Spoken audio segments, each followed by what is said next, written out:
भोपाल से प्रस्तुत हैं प्रादेशिक समाचार। नमस्कार, समाचारों के साथ मैं जितेंद्र रघुवंशी। पहले मुख्य समाचार।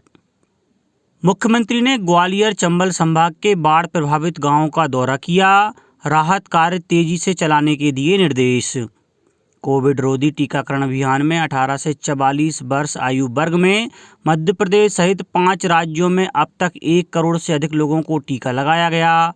और मध्याह्न भोजन तैयार करने के लिए प्रदेश के 2500 से अधिक स्कूलों में बायोगैस संयंत्र लगाए जाएंगे। अब समाचार विस्तार से। ग्वालियर जिले के बाढ़ प्रभावित गांवों का दौरा करने के बाद मुख्यमंत्री शिवराज सिंह चौहान ने कहा कि जिन लोगों के घर टूट गए हैं, गिर गए हैं या बह गए हैं, उनके लिए प्रधानमंत्री आवास योजना की तर्ज पर नए घर बनवाए जाएंगे।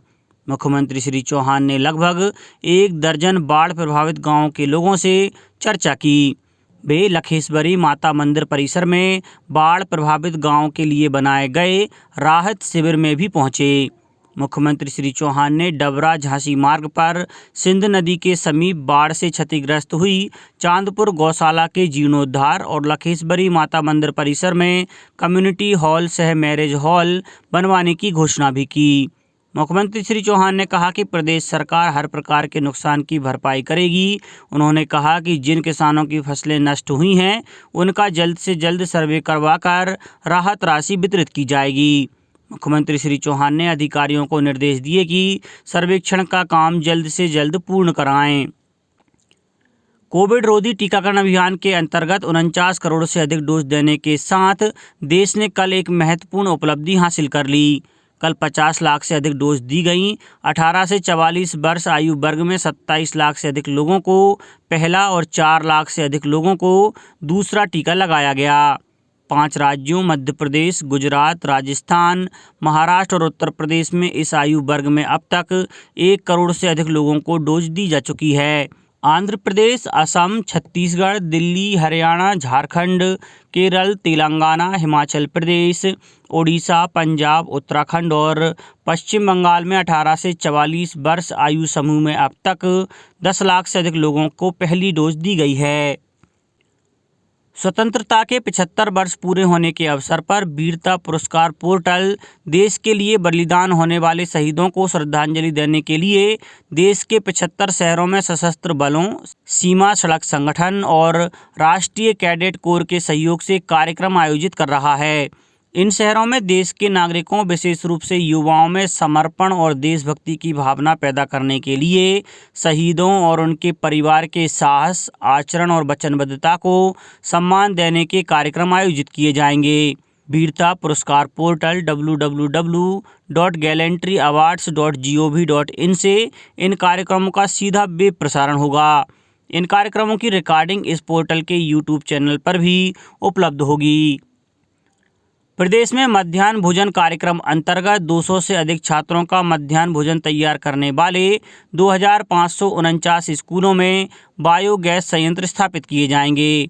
खाना पकाने के लिए पारंपरिक ईंधनों पर निर्भरता कम करने के लिए पंचायत एवं ग्रामीण विकास विभाग द्वारा स्वच्छ भारत मिशन के अंतर्गत वर्ष 2021-22 में 9500 बायोगैस संयंत्र लगाने का लक्ष्य निर्धारित किया गया है।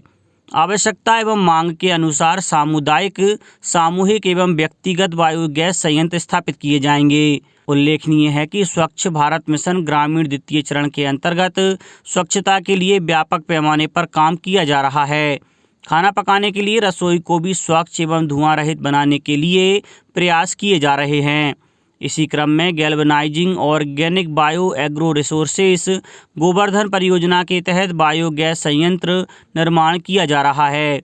कोविड के दौरान विद्यालय बंद होने के कारण विद्यालय बंद थे, इसलिए प्रत्येक जिले में कम से कम 1 गौशाला में तथा 5 से 10 घरों के बीच 20 से 25 सामूहिक बायोगैस संयंत्र लगाए जा रहे हैं।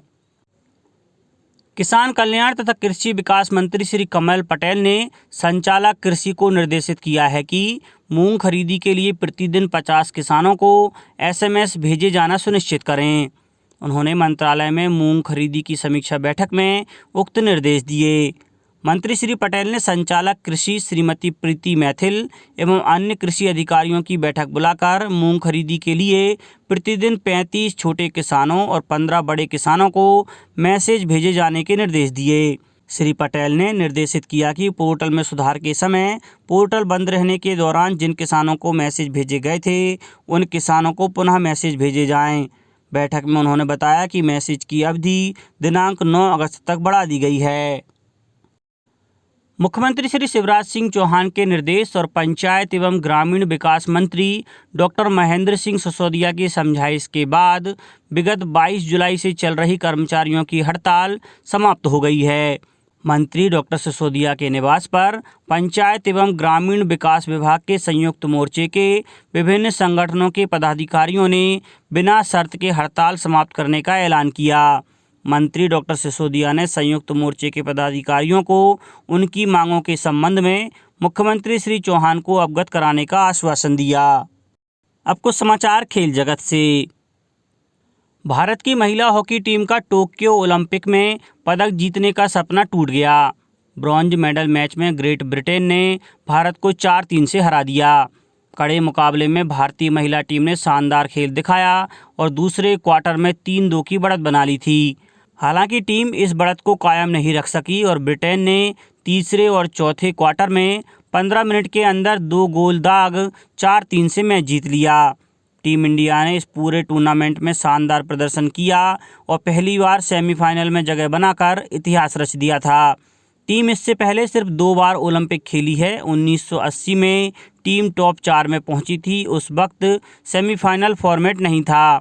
वहीं 2012 रियो ओलंपिक में टीम 12वें स्थान पर रही थी। टोक्यो ओलंपिक में गोल्फ के तीसरे दौर में अदिति अशोक और दीक्षा डागर अपनी चुनौती पेश कर रही हैं। एथलेटिक्स में गुरप्रीत सिंह पुरुषों की 50 किलोमीटर रेस वॉक पूरी नहीं कर सके। महिलाओं की 20 किलोमीटर पैदल चाल स्पर्धा में प्रियंका गोस्वामी और भावना जाट पदक जीतने की कोशिश करेंगी।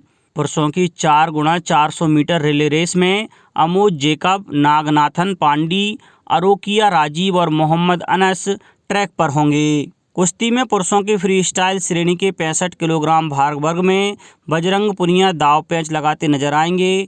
महिलाओं के 50 किलोग्राम वजन वर्ग में सीमा बिस्ला मैट पर होंगी। दूसरी ओर ओलंपिक पदकों की तालिका में चीन पहले, अमेरिका दूसरे, जापान तीसरे स्थान पर है। भारत 2 रजत और 3 कांस्य पदक के साथ 65वें पायदान पर है। अब कुछ समाचार संक्षेप में। प्रधानमंत्री नरेंद्र मोदी कल सुबह 11 बजे वीडियो कॉन्फ्रेंस के जरिए मध्य प्रदेश में प्रधानमंत्री गरीब कल्याण अन्न योजना के लाभार्थियों से बातचीत करेंगे। खंडवा के खालवा तथा हरसूद क्षेत्र के लिए 1 करोड़ 20 लाख रुपए की लागत वाली 3 एम्बुलेंस प्रदान की गई हैं। उज्जैन में कल प्रत्येक उचित मूल्य की दुकान पर अन्न उत्सव समारोह पूर्वक आयोजित किया जाएगा और मंदसौर में 11 एवं 12 अगस्त को जिला स्तरीय रोजगार मेले का आयोजन किया जाएगा। अंत में मुख्य समाचार एक बार फिर। मुख्यमंत्री ने ग्वालियर चंबल संभाग के बाढ़ प्रभावित गांवों का दौरा किया। राहत कार्य तेजी से चलाने के दिए निर्देश। कोविड रोधी टीकाकरण अभियान में 18 से 44 वर्ष आयु वर्ग में मध्य प्रदेश सहित 5 राज्यों में अब तक 1 करोड़ से अधिक लोगों को टीका लगाया गया और मध्याह्न भोजन तैयार करने के लिए प्रदेश के 2500 से अधिक स्कूलों में बायोगैस संयंत्र लगाए जाएंगे।